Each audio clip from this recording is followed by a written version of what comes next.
Masquera saying Mure Zimbabwe, welcome to our channel, Zim Confessions and Deep Secrets.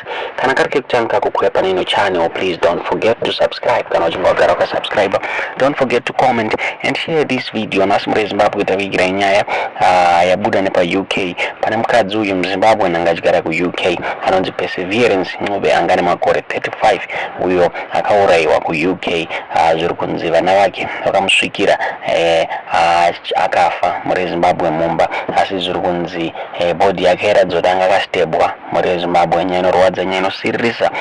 Polisi yeku UK yabata murume ari 45 years in connection with murder yemukadzi anonzi perseverance ube ende vataura vachiti zvirikuratidza kuti maurero anga akaitwa anga ari targeted. It was a targeted attack nekuti the man abatwa ane makore 45 uyu suspect uyu ari kunzi aizivana na perseverance ube inyaya inorwadza nyaya inosirisa.